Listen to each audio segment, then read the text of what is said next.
Welcome to Dare a New Belief, a place to discover what is possible for your life after the loss of a loved one, and where you will find inspiration, insight, support, and love, and hopefully a bit of laughter to help you through the day.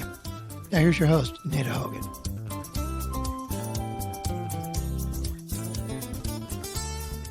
Welcome to Dare a New Belief, a place where you can come to heal, to feel at home, to love, and hopefully laugh. Today, I have the great honor to be with a dear friend of mine, Sandy Schilling, and we're going to talk about what happens when you transform your life from a childhood that isn't ideal into your adulthood, which does become very ideal and a work in progress. And as ideal can ever be. Because it's a perception, there isn't any perfect ideal. It is the thing that you make that ideal into that becomes your perfect life, in the sense that you wake up every morning saying, I love my life. I love my growth. I love where I have come, what I have grown into, and what I am being and how I am showing up in this world. So I would like to introduce you to Sandy. Hello, Sandy. Good morning, Nita. Thanks for inviting me. Absolutely. I'm thrilled to have you here. So, Sandy, you and I have known each other for about 5 years, More, maybe? yeah, Okay. 5-6 years, yeah. Yeah. So can you tell the listeners a little bit about how you got into, so I know you from acupuncture, and what acupuncture released in you and opened up for you long before I even met you. Something happened with acupuncture. Can you share that with the listeners? Probably 8 years ago, I was experiencing a lot of lower back pain, and I found a fabulous acupuncturist in Edina that works with muscles and acupuncture and stuff like that. So she manipulated my back, and then I laid on my tummy, and then she goes, how do you feel about having a needle in your butt? And I go for it. I don't care, whatever, it takes away my back pain. So I had never had acupuncture before. I go, whatever, let's go for it. So she stuck this very large needle in my butt. And at first, like, woo! But she was a very calm, loving, safe person, as you are. And that second or third needle went in my butt. I started crying. Literally, I had a river flowing from my eyes down to the floor, because I remember it was some of my black mascara going onto the carpet because I was crying. And she goes, is that hurting you? And I said, no, I have no idea why I'm crying. And she goes, oh, Sandy, you have a lot of stuff that is stored here. So I go for it. So that's how it all started, is I realized I had a lot of emotions stuck in my muscles causing havoc on me. And I had started a new journey since then, and go, there's something in there and I'm going to get it out. Yeah. So you were in your adult years when Absolutely. This happened, yeah. right? Okay. After children. Yeah. So I'm 57 now, so like 47, 48, I started doing all this. Okay. And I had no idea that I had all that stuff inside me. Yeah. So that was the first key that opened up for you that there's something going on. At that moment, did you know you wanted to investigate and figure out what is happening, what's locked up in me? Absolutely. Okay. So then I did that, and it kind of helped my lower back pain. And then I went to a different guy, because I know my adrenals were like fried. Yeah. So I went to a very Chinese medicine guy in Egan, and he helped me immensely, but he didn't feel safe. Yeah. And his room was white, and he was didn't talk. And so whenever I got a needle for him, I never shed a tear. Yeah. Amazing, isn't that? Yeah. So a lot of, like, my adrenals were healed from them, and I think probably my thyroid was helping him then too.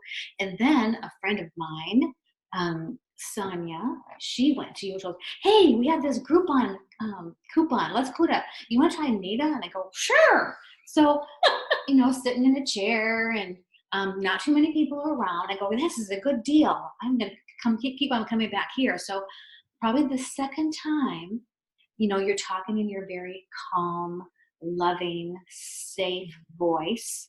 And then you start putting needles in my arm and my wrist, and I start crying again. I go, what is going on? So the acupuncture is when it started.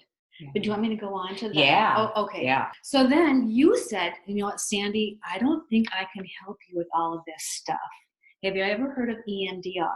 Eye movement, EMDR. They do it like through, it releases trauma. Right. You know, Yeah. a lot of like post-traumatic stress syndrome, that kind of thing.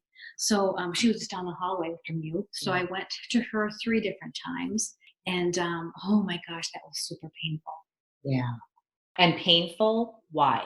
Because there's not anything being done to you. It's emotionally painful, heartbreaking painful. Heartbreaking. Yeah. Brought up 3 different episodes with my father. Mm. And then I realized every time I bring up the word safe, I can't say it. Wow. So I did the EMDR, and that was profoundly, because there's 3 episodes that really would make my heart and my chest so tight. So we went through it emotionally. I was able to release that. And now when I think about it, like when sitting at the table with my dad and my other sisters, and how he would just say, you're a piece of shit, and you're going to listen to me, and you're not going to say a word, and how dare you say anything, because I'm the one that knows everything and you don't know anything. So sitting at the table when we were younger, that has totally erased from me. It doesn't really bother me anymore. It's like, yeah, tick tock, back and forth, no, it doesn't bother me anymore. So anyway, after that, I went to some counseling. I went to marriage counseling because it was all my husband's fault. Yes. Right? Yes. Well, the truth of the matter is, listeners, it's always the husband's fault, no matter what. Joking. I'm joking. So listen to this. So 3 sessions into our marriage, I was like, oh my gosh, he's had all the problems. He doesn't know how to talk. He intimidates me. The 3rd time of our marriage counseling, the marriage counselor said, Dieter, you are released. You can go. But Sandy, you need to stay. Oh, God. And I go, what? Oh, are you kidding me? Miss Perfect here? Oh. So that led to more stuff. Yeah. So that was my 2nd counselor that I went to counselor before that. And then what I started doing is I heard about EFT, emotional freedom tapping. Yeah. So I started doing that online, and I learned how to do it myself. And then, tap through the meridians and release the emotions, and some of the stuff kind of came up. And then through this counselor that I was working, she was doing EFT with me also. And then because I could never say the word safe. Mm. And through some of these things, I said, if you're having a hard time saying some words, if something is stuck, you might need some counseling. So that's why I searched for her. And then through this emotional freedom tapping, I would go, my dad's never going to hurt me again. He can never hurt me. He's never going to hurt my soul. He can't hurt me. He can't hurt me. And then it wasn't my dad anymore. Mm. What was it? It was, I was raped when I was 21 years old. And I found out this when I was 49 or 50. Wow. I had that buried. Yes. Yeah. Because it was my fault. How dare I put myself in that position? How dare I not walk away from him? Why did you just stick up for yourself? Why did you allow that? I just shoved it all in. Yeah. Do you think that most women do that when they're sexually assaulted, that they take that on as it's their responsibility? They should have done something different. It was something that I did, or how come I didn't see the signs? Why didn't I run? Or this is a punishment, or whatever. I think so, because that's exactly what I did. I told no one. Oh, God. It was my fault. Yeah. How dare I go to this place with him? And it just felt wrong from the time he picked me up. It was a date. Yeah. So interesting, because it felt wrong from the moment he picked me up. So do you know, when you look back at it now, because of course it has absolutely nothing to do with blaming or shaming yourself. It has nothing to do with that. But the idea of being curious about if I knew something felt wrong then when I was 21, this beautiful young woman of 21, why didn't I trust my own instinct? Or why did I do this thing when innately I knew this wasn't right?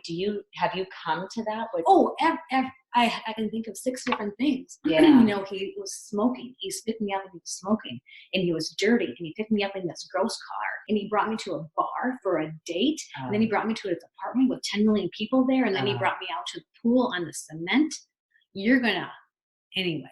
Yeah. So many things. Absolutely. Because your Holy Spirit is talking to you all the time, and that is your soul.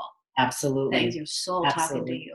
So why did you go? Do you know why you went at the very beginning when he picked you up and he was smoking? And so all of a sudden, this is already a red flag for me. Do you know what allowed you or what we shut down to be able to continue and go on this date instead of saying, I'm just not going to go? I don't think I was strong enough. Plus, I was 21. Stupid. Yeah. I've just recently discovered, and I didn't think that I had done this for a long time, and I don't know if this is just a woman thing or not, but I know for me, I have a tendency that I don't want to hurt your feelings. Absolutely. So I will show up for you and I will take the brunt of whatever it is because your feelings are much more important than my feelings. Absolutely. And whether that's the way we're raised or what that happens to be, I don't know, but that needs to shift and change, and our own personal feelings, right? Because that, if it doesn't feel right in us, right, that spirit, that's that innate knowing, our God source, our connection to God saying, here's all the red flags. The only other thing I can do is push you down and break your ankle right now so you can't go out on that date. But listening, it's called heart and your gut. Absolutely. So that is your soul, and that is your maybe your guardian angel or whoever you want to call it. Your Holy Spirit is saying, watch out. There's something going on here. Absolutely. And we have to listen to it. Absolutely. Absolutely. So what did you do with this then when you discovered that for all of these years, because that's a few decades that you kept that buried, and just like that onion, right, just layer upon layer upon layer, that all of this other stuff builds on top of it. How did that feel, or how did you deal with that when you got that realization? First of all, I figured it out and not the counselor I was seeing. Wow. And second of all, I was sitting at this table with Dieter, my husband, and I said, there's something that came up. I need to tell you about it. He goes, oh, okay, what? So I told him what happened. I told him the situation, and he's a man, and he said, well, were you drinking? Well, why'd you go there? Well, why did you allow that? And it just hurt my soul.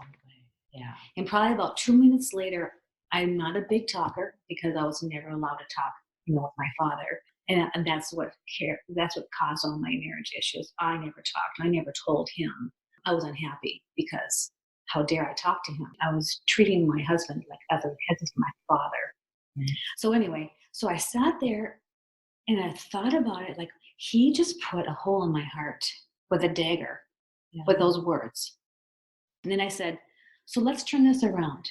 If this was our daughter, Greta, if this happened to her when she was 21 years old, picked up by a gross, dirty guy who smelled like smoke in a gross, dirty car, and she knew it was wrong from the get-go, but she still did it and she got raped, how would you feel? I would go over there and castrate the bastard. Then I go, and then what do you do to your wife? And I said, you don't love me. Oh, wow.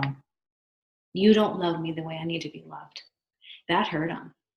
So he went and found some self-help books and that kind of thing, went to church, did some praying, and probably about a week later he goes, you're right. I'm not showing you how I love you. I love you tremendously, Sandy, but I am not showing you.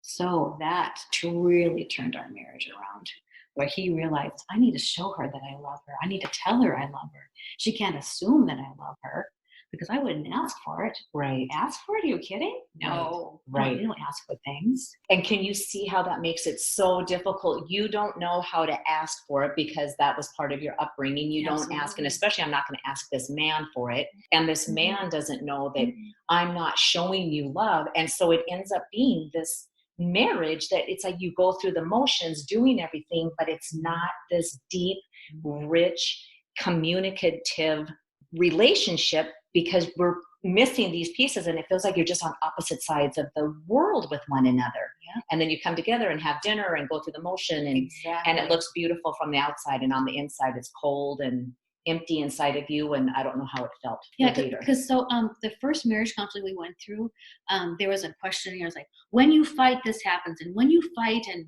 when you argue, and when you raise your voice, and we didn't have that. No fighting, No, no arguing. because I never brought up that I was unhappy. I didn't bring up that he pissed me off. I didn't bring that up. Yeah. You Because- shoved it down. Oh my gosh, and some.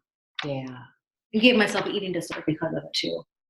Isn't that interesting? Because eating disorders to me are very fascinating, because food is so nourishing, right? We eat this beautiful, glorious, organic, and homegrown, beautiful food to nourish this gorgeous, beautiful vessel that carries our soul. And then we also eat, swallow, shove down our emotions that are toxic. And it's very hard to say. It's easy to say, yeah, I get that. Intellectually, I completely get that. But emotionally, when you're in the middle of that, when you don't know what to do with that, and especially if you were brought up not speaking what it is you feel, the only other place that can go is shove it down here. And it's this thing where I think that when we're going to the grocery store or to a clothing store or in a carnival, an event, and when we're passing other people, when we catch eyes with each other, if in that moment, if we can just say with our eyes, I love you. And whatever that brings up for that person, that somebody else acknowledges my soul, not the stuff that I'm doing out here, and not who I'm trying to be in this moment, but the essence of me, the part of me that has felt all the pain and all of the pleasure, and yet I'm still standing up. I'm still showing myself. So I think, right, because when I met you, I would never have known that, because you're completely put together. You're very sophisticated. I mean, you would be like, so what's my ideal put together woman look like? Well, I'm sitting right across from her, You're so and sweet. all of this stuff that goes on. So I think we do that. I think it's more common than what we know. And if we can just be kind to each other in that passing, just catch their eye for that second and just send them love, because it's ultimately all love to begin with, and how the whole world can start to shift and change just from that.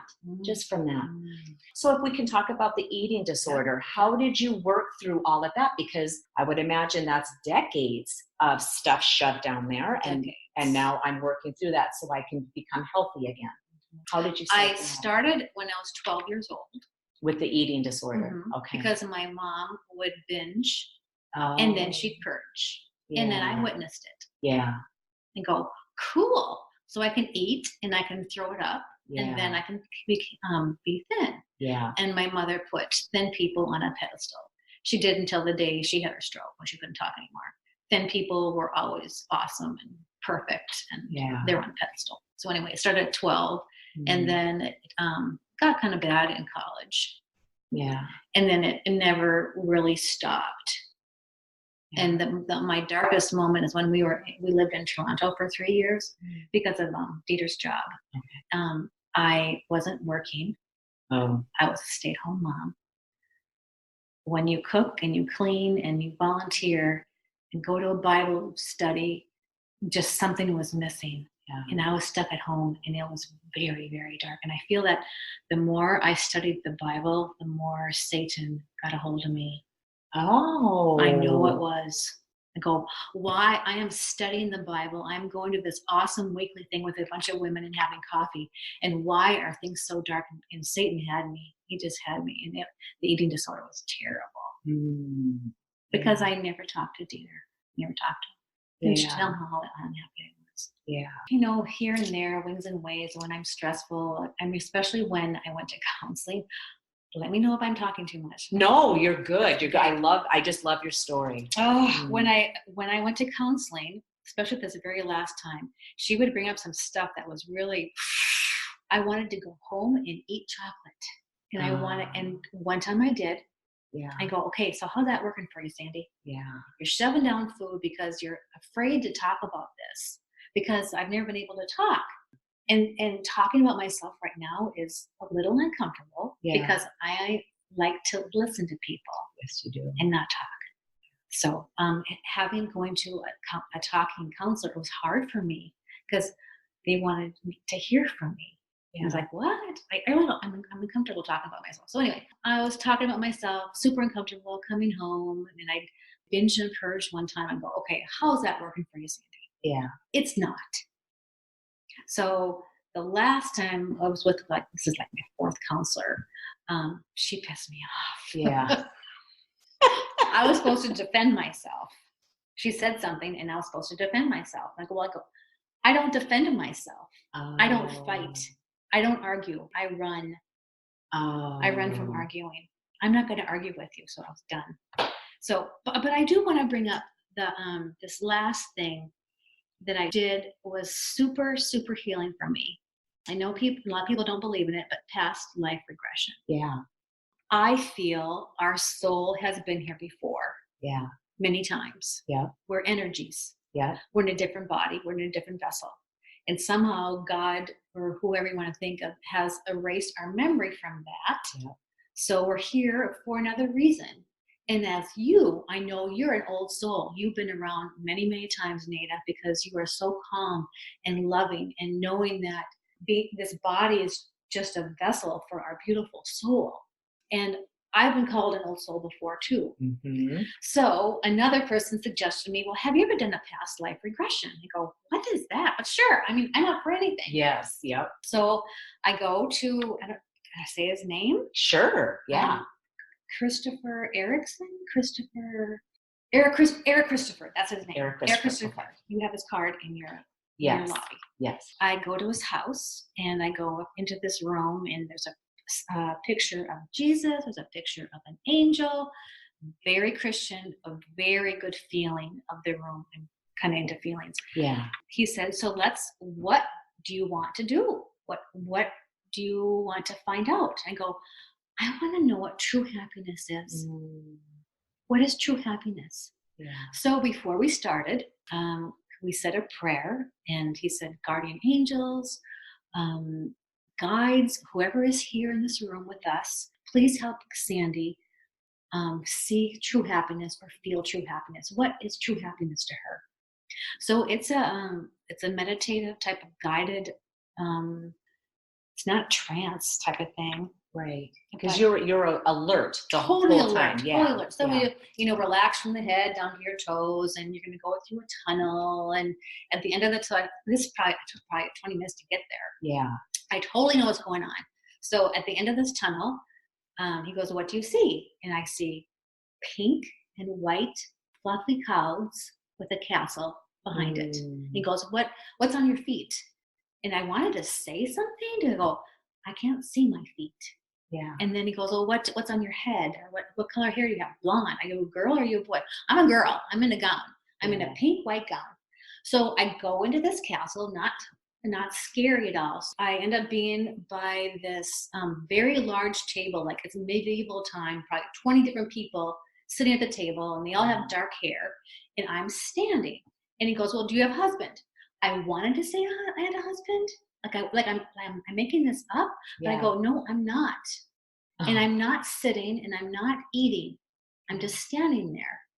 So I did some other stuff, and then all of a sudden, like a bell was chiming, and then all of a sudden, a bunch of more people were coming, and they're all shorter than me, and they all have dark hair. I go, why am I so tall? Yeah. And then I said, am I an angel? Oh. Am I royalty? Yeah. And then he said, you could be royalty, but angels don't come back. They don't reincarnate. Angels don't. Okay. So then I was getting tired. I go, I need to rejuvenate myself. And I felt tired. I felt like I'm spending too much energy. So I go outside. It's the beautiful blue sky like this. Yes. Beautiful blue sky and this pink white castle and this pink white flowy cloudy gown. Yeah. I was standing outside like, oh, this feels so good. And I go, I don't know what I am, but there is this white column of bright white light inside me. And it feels like my soul, because I can actually feel it. And he goes, you're a spirit guide, Sandy. Oh. a spirit guide. Yeah. And he goes, what's where's this white column connected? Actually, it started in my throat. It went all the way down under my gown, but I could feel it and grab onto it. And then it was like a big fish tail that connected to eternity, to source. Wow. So when I knew that, it's like, I'm a spirit guide, I'm here. While I was in this meditative trance type of thing, he was going, maybe God brought you to your family to guide them, Oh. to guide them out of this chaos and unlovingness. Now, meaning your biological, My biological. that you grew up with. Yep. Okay, so Yep. we'll circle back. So To knowing that I am connected to source, knowing that I've been here before, and knowing that I'm a spiritual guide, it just all made sense because I'm fairly nurturing, and people at work, they ask for me, Sandy, what would you do for this? What would you do for this? And I try to guide them, and I'm not a big talker. I'm more of a listener, and I was going, that is why it makes me feel so good to help people. It feels so good to heal them. So here I am. I'm here to guide people, to help them, to heal them, to whatever. And that is what truly makes my soul happy. And it lights up that column of light. Absolutely. And this was a year and a half ago that I did this. And ever since then, I'm like, you know what? You're connected, Sandy. What is more happy than that? Nothing. And you've noticed that for this last year and a half, you've noticed that there's more happiness and that just that feeling of, when I say contentment, I don't want that to be misconstrued as satisfied, like, or settling. I'll just settle for that contentment in, this is home. This feels so familiar to me. And this is that loving, nurturing home that I've always wanted to go back to or find. And it's been with you this whole time, but you just weren't able to identify it. Do you remember 2 years ago we were talking about Joe Dispenza? And then they did that 45-minute meditative state, and then you're nothing, you're just as I went there again with this past life regression. And I don't know if you remember me telling you, like, what happened to you when you did this meditation? You were like overlooking some farms or some houses. I was in a column of light then. I was sitting in the column of light. So this was 2 years ago, 3 years ago, doing Joe Dispenza. So it was there. And then this just feel like, oh my gosh, that column of light is right here. You can grab on it anytime you want to, and that is your soul connected to source. Absolutely. And that there's no bigger connection. You can surround yourself with all the people you want. You can have all the most beautiful things in the world. You can have servants and maids and it will never come close to touching that connection that you have when you know, this is my connection to source. This is me completely connected. Absolutely. That is what true happiness is. And isn't it so awesome that 2 years ago you visited this, you knew this, but sometimes I think that's how it happens is we visit it and it feels good or it feels okay, but it's not complete. And that we have to keep doing more work to be able to really feel that complete connection with that. So can you tell us, when you were working with, is it Christopher? Eric Christopher. When you're working with Eric Christopher and he was saying, so maybe this is, you're here to heal your family, to shine the light on them and to take them out of this cave. What is it with your family that you needed to heal? What was your childhood like, that part that needs to be healed? All 6 of us have issues. Well, like nobody does, but issues with love or fighting back or type of thing. So my mom passed away in October. And so it was less than a year I did Eric Christopher. So at the funeral, this person's bickering, that person's bickering. Oh, she did this and he did this and he's not showing up. And I felt I needed to be the mediator. It's like, it's okay. This is the reason why they're there. This is the reason why that happened. Everyone grieves at a different time. I was trying to be the mediator to kind of keep the peace. I'm not really a peacemaker. But I felt I needed to. My family is very dysfunctional, and I've kind of divorced my sister, who's not well. So that when he said, maybe that's why I was brought into this biological family, is to maybe keep the peace, Yeah. But I haven't. But that's okay. But you can do healing in your own way by just being here in the space that you're at and sending love and blessings. Even when we cut connections with a family member or whoever it happens to be, we can always still send love and blessings to that person. Absolutely. But it doesn't mean I have to be in that position where I feel like I'm being taken advantage of, or somebody's trying to take me down, and I always have to try to protect myself and always working to keep my vibration up, and because it's exhausting to be in that place. We are allowed to have boundaries. Absolutely. This is my boundary. You come over. Yes. I'm sorry, but I'm not accepting that. Yes. And you've crossed the boundary. I'm sorry. Yes. And how beautiful it is that you're actually able to say that and do that now, because that was something that you weren't able to do for many years. Many years. Trying to help, and it never helped. Yeah. Exhausting. Yeah. How is your relationship with your father now? Because I know that your father has passed away. Have you been able to come to terms with forgiving? Is that still in process? I totally have. What I did is, I can't remember the time frame, probably a year and a half ago. I wrote down everything because I'm intimidated by him. I still am. But I wrote. Isn't that interesting? I know. You still are. I know. I was like, oh, I had to have a conversation with him. Oh. Yeah. And what did he do that was so intimidating to you as a child? The worst one was I was 6 years old, coming in from playing outside. It was a summer, and I was just happy coming into the door. He takes his hand and just slaps me across the face. That's for hitting Rachel 2 weeks ago. Oh, no.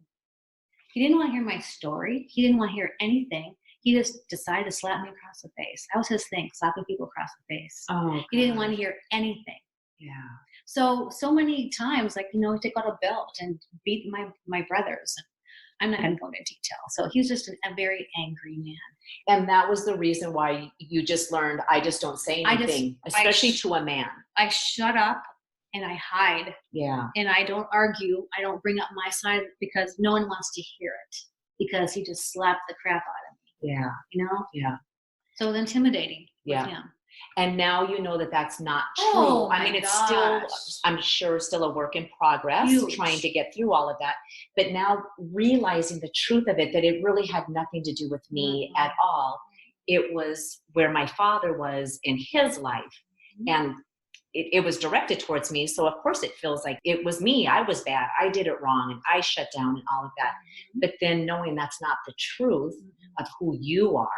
It was the truth of who he was for whatever reason. That's where he was. Yeah. So 2 years ago, I wrote down on a piece of paper, Dad, this hurt me, this hurt me, this hurt me. So I had a conversation with him in my piano room. Oh. He was sitting in a chair. I was sitting on the couch and go, there's something I need to talk to you. I don't want to hear anything from you right now. I need to say this. Yeah. So I read the 2 pages of stuff. Yeah. It's okay. And then he said, I'm sorry. I mean, I heard him say, I'm sorry. I had no idea how I hurt you children. Yeah. I know he's sorry. Yeah. It still happened. I still can't look at a picture of him, and I won't, because he was a bastard. And he hurt my life for so many years. Yeah. But having that conversation with him was truly healing. He heard it. Because I heard him say, I'm so sorry. And I know he's sorry. I know he's sorry. But it still happened. Absolutely. It still ruined a lot. All 6 of us. It did. But I'm in pursuance, and I know I'm connected to source, and that's my true happiness, and what happened, and get over it, forget it. Well, I'll never forget it, but I forgave him for sure. I'm not carrying around his grief. Yeah. No. So that was, I truly forgave him. I did, because I know he was abused when he was young too. So how did that affect how you raised your kids, coming from that place of abuse and being shut down, and you just don't say, you don't have an opinion, how did that affect you raising your children? Because I've met your daughter. I've not met your son. I've met your daughter. And she is the testament of your love and your beauty and your nurturing care, because she's a beautiful girl inside and out, and that girl doesn't hold back. If she wants to tell you something, she'll tell you, and it's beautiful. She's very much like her father. because her father does that too. Yeah. So she just says what calls a spade, and Yeah. nothing stays inside of her. And I go, Yeah. keep on doing that. It's so healthy for you, Greta. So healthy Yes. for you.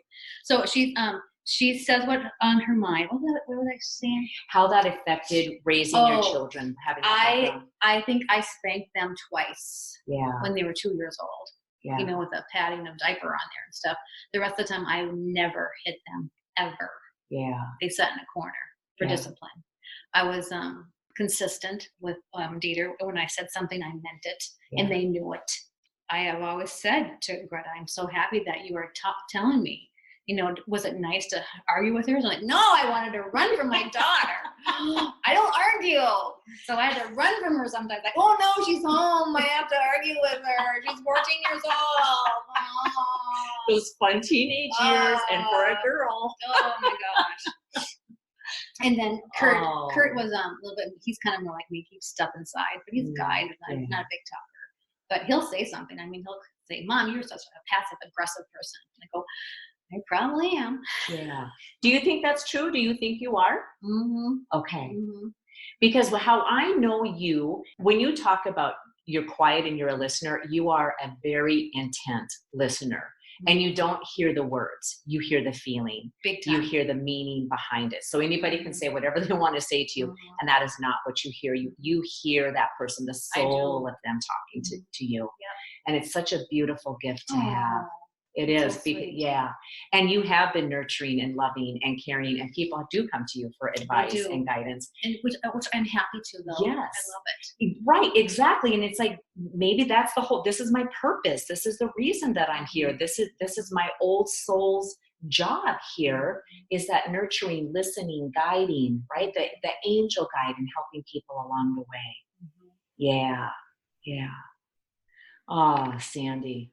I love you. I love you. Too, I love this. I love your story. I love where you started. I love where you're at. And I know that this is a work in progress because we all are. Yeah. The people that we talk to that's just like, I got the whole thing figured out. It's all mapped out. It's all done. It's just like, ooh, you have quit learning. You have quit growing. Because it's never done. I think we're going to be in our hundreds going, oh my God, I finally know why I do this thing that's so crazy. You know what, those people, you sit down with them a cup of coffee and kind of give them a safe environment. Yeah. And start asking them some deeper questions. They've got shit too. Absolutely. Absolutely. Everybody does. Yeah. Everybody does. They have to give this persona that nothing's wrong with them, but you sit down with them and then you realize, you know what, I prefer my life. Absolutely. Yes. Yours looks really pretty, but dang, I prefer my I'm coming back home. Oh.